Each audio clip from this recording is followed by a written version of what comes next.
What's going on, guys? Welcome back to the 180 Cut. It's your boy Dexter, and this is my buddy Ethan, and we are heading to his house to cut his dad's hair, Pastor Dalzell's hair. Ethan, anything you want to say? Well, I like to say this is the first time I've been in a movie, well, other than the C-3PO stuff. I'm about to see my friend Dexter cut my dad's hair, and hopefully he doesn't hijack it. Yeah, hopefully I do a good job. All right, we'll see you guys inside.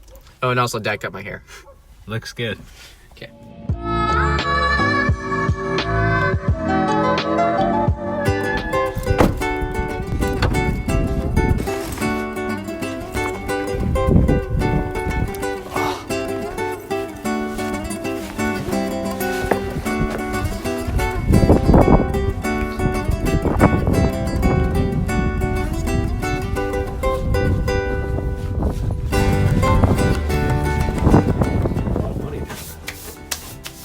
Filming this? Yeah, it's for my my YouTube.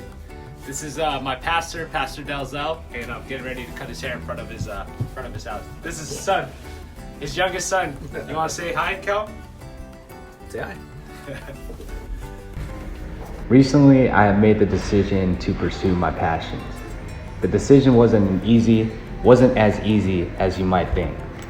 I was torn because there was already an expectation for me that was set by people I love and have invested in my life. I did not want to possibly hurt them, and I was thinking, was it really worth it? One of those people was my pastor. He was a father figure to me, and what I thought his expectation for me wasn't what I wanted to do in my life. Another one of those people who had an expectation for me was my parents. I wasn't sure how they would act after investing their money into me to go to school for 4 years, to be an assistant pastor, and now I wanted to go to Barber college. Maybe you know exactly how I was feeling during those times. It's that pin in your stomach that you cannot shake, that fleeting anxiety that comes around every time you acknowledge it. Maybe it's that constant wondering and the thousands of scenarios that flash in your mind. That is what happens when you have the urge to do or say something, but are not sure how to go about doing it. Every day at work, you could be thinking about what your boss would say if you asked for a raise that you know you deserved. Or you could want to tell your parents something important but are afraid of the end result. Here are some thoughts for you. Number one, just say how you feel.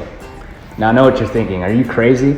Do you want me to crawl in a hole and die? Maybe even start panicking, taking shallow breaths at the mere thought of actually doing what I said to do. But do you want to know what is worse? What is most likely causing that feeling in your stomach or the weight on your shoulders? The what ifs. You know, the never-ending stream of thoughts that your imagination lets run wild with the possible outcomes. You have to ignore the fear that inevitably runs through our veins when thinking about doing what scares you.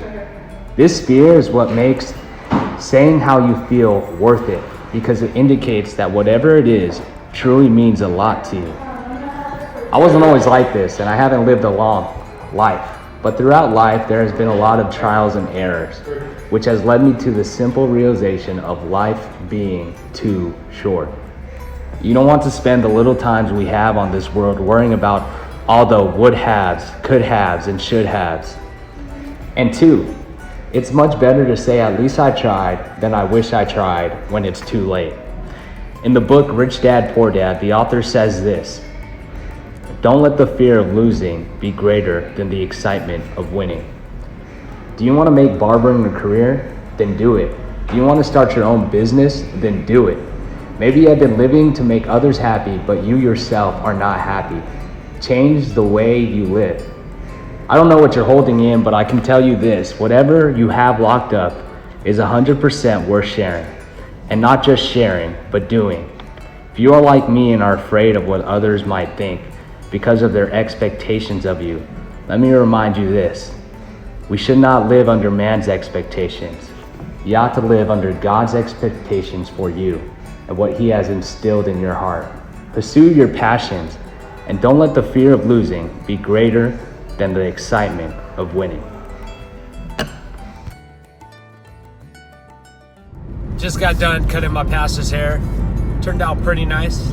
What I like about cutting my pastor's hair is puts me on a time stamp. You know, I gotta get a good haircut in, and as well as at the same time finish in a timely manner.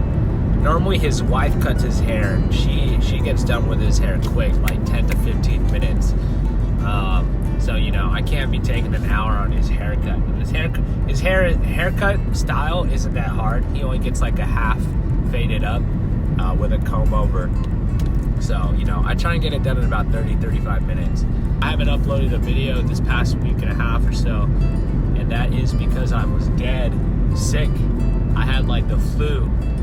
I didn't really have much content to upload either, so I'm gonna be back at it again. I'm excited. I'm gonna be filming me heading up to Concord, California, and I'm gonna meet Chris Basio and Get Beamed and all those guys. I'm gonna meet them.